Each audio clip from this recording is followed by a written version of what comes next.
이 새벽 하나님의 은혜가 우리와 함께 할 줄 믿습니다.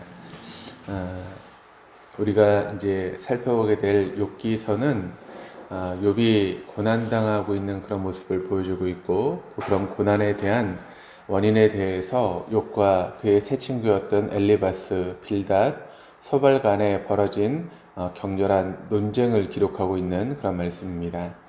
오늘 본문은 욥이 당한 고난과 그 고난에 반응하는 욥의 그런 모습을 지켜보던 친구 빌닷이 그런 모습에 대해서 반박하고 있는 그런 내용을 담고 있습니다.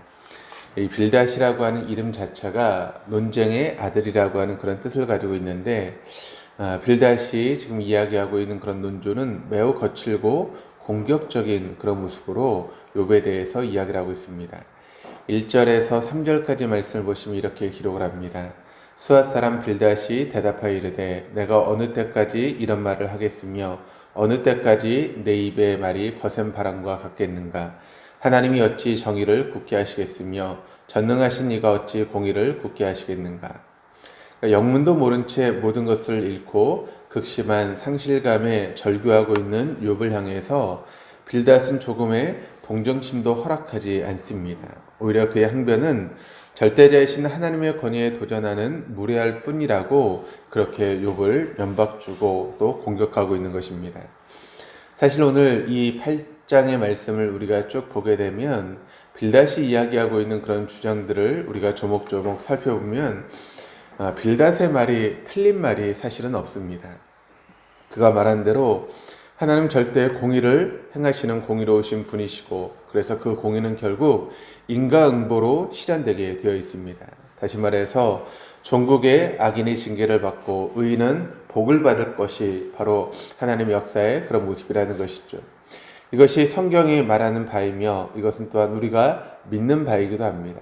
그러니까 하나님 앞에서 의로운 삶을 살아갈 때 과정이 어려움이 있고 또 그런 과정 속에서 고난이 있지만 결국 우리에게 주어지는 것은 승리고 하나님의 영화로움이 드러나게 되는 것, 그것은 우리가 믿는 바이고 또 성경이 우리에게 가르치고 있는 그런 바입니다. 더욱이 빌닷은 기독교의 핵심이 되는 진리를 오늘 본문 속에서 비유적으로 잘 설명해주고 있는데 11절 12절 말씀에 이렇게 증거합니다. 왕골이 진펄 아닌 데서 크게 자라겠으며 갈대가 물 없는 데서 크게 자라겠느냐.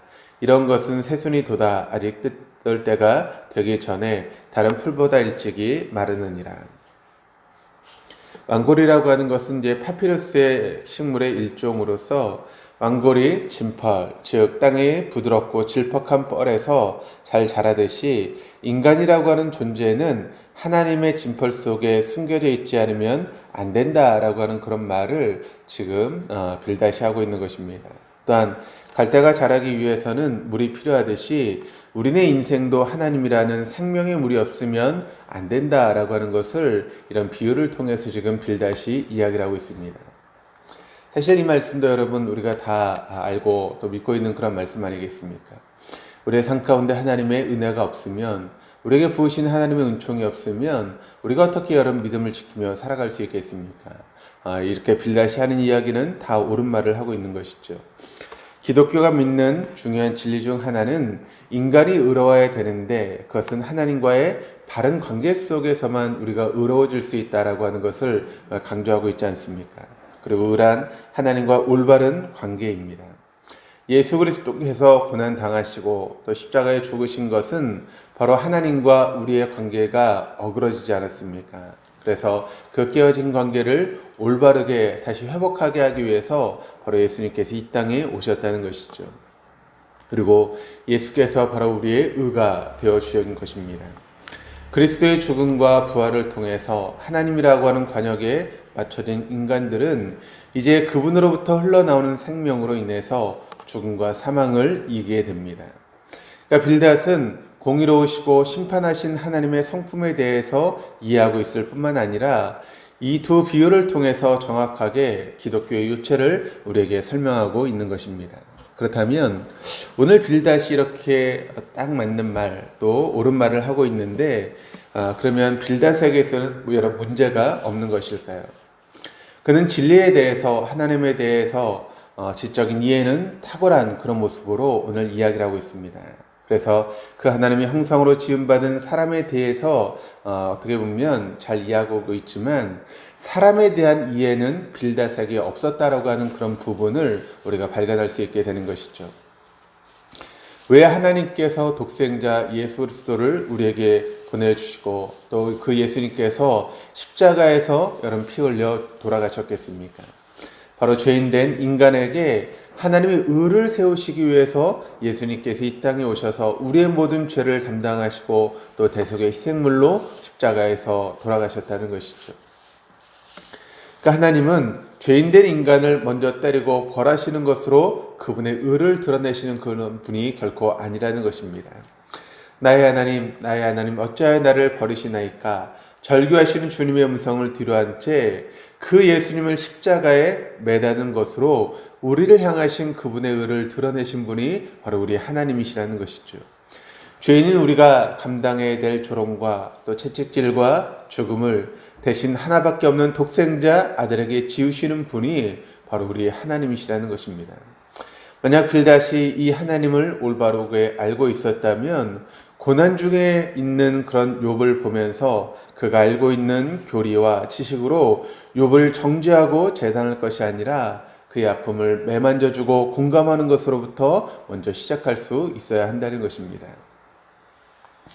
하나님에 대한 지식, 또 성경에 대한 그런 지식은 참 우리에게 많은 도움을 주지만 그러나 그 지식만을 내세울 때는 여러분 우리 인간에게 상처를 주는 경우들이 많이 있다는 것입니다. 그러므로 하나님에 대한 그런 지식과 인간에 대한 지식은 언제나 동반되어야 하는 것입니다. 전자가 결핍되면 무신론적 인본주의에 빠지게 되고 후자인 인간에 대한 지식이 결핍되면 과격한 근본주의자가 되어줄 수밖에 없는 것입니다. 하나님에 대한 올바른 이해는 인간에 대한 올바른 이해로 이어져야 되고 마찬가지로 하나님에 대한 사랑은 인간을 향한 사랑으로 이어질 때 그 사랑이 온전한 사랑이 되는 것이고 또 상처가 남지 않은 사랑이 되어줄 수 있다는 것입니다. 그래서 예수님께서도 우리에게 이렇게 증거하셨죠. 마태복음 22장 37절에서 40절까지의 말씀을 통해서 내 마음을 다하고 목숨을 다하고 뜻을 다하여 주 너희 하나님을 사랑하라 하셨으니 이것이 크고 첫째 되는 계명이요 둘째도 그와 같으니 내 이웃을 내 자신과 같이 사랑하라 하셨으니 이 두 계명은 온 율법과 선지자의 강령이라. 그러니까 첫째는 너의 마음을 다하고 목숨을 다하고 뜻을 다해서 주 너희 하나님을 사랑하는 것이 첫째 계명인데 그런데 뭐라고 말씀하고 있습니까? 둘째도 그와 같다. 그러니까 둘째도 첫째 계명과 똑같다. 첫째 계명의 그런 수준과 똑같다라고 하는 것을 이야기를 하면서 내 이웃을 내 자신과 같이 사랑하는 것, 그것이 바로 하나님을 사랑하는 것과 똑같은 것이다 라고 그렇게 이야기를 하고 있습니다. 그러니까 하나님을 사랑한다라고 하면서 인간에 대한 사랑이 배제되어 있다면 그것은 하나님을 사랑하는 것이 아니라는 것입니다. 반대로 인간을 사랑하면서 하나님을 사랑하지 않는다면 그 역시도 제대로 된 인간을 사랑하는 것이 아니다라고 하는 것을 주님께서 이 말씀을 통해서 우리에게 이야기하고 있는 것이죠. 그러니까 주님은 성경이 말하고 가르치는 바를 이 한마디로 정리해주고 계시는 것입니다. 바로 하나님을 사랑하고 이웃을 사랑하는 것입니다. 이 사랑을 보여주시기 위해서 십자가에서 친히 여러분 못 박히시고 또 고통을 당하시고 생명을 내어주시면서까지 우리를 사랑하셨던 분이 바로 우리 주님 아니시겠습니까? 그러므로 우리가 신앙생활함에 있어서 물론 말씀대로 살아가고 또 말씀의 잣대를 가지고 우리가 살아가는 것도 중요하지만 때로는 잘못된 말씀의 잣대를 가지고 여러분 상대방에게 그 잣대를 뒤집어 씌울 때 그 상대방이 상처를 받는 것은 성경이 말하고 있는 진리도 아니고 의도 아니라고 하는 것을 여러분 잊지 마시기를 바랍니다.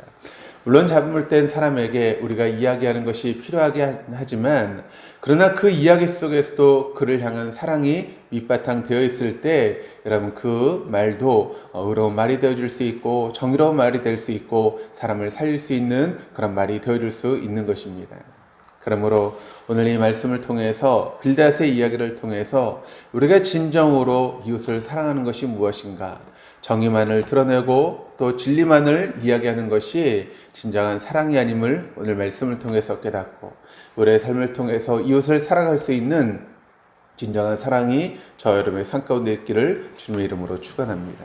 기도하시겠습니다.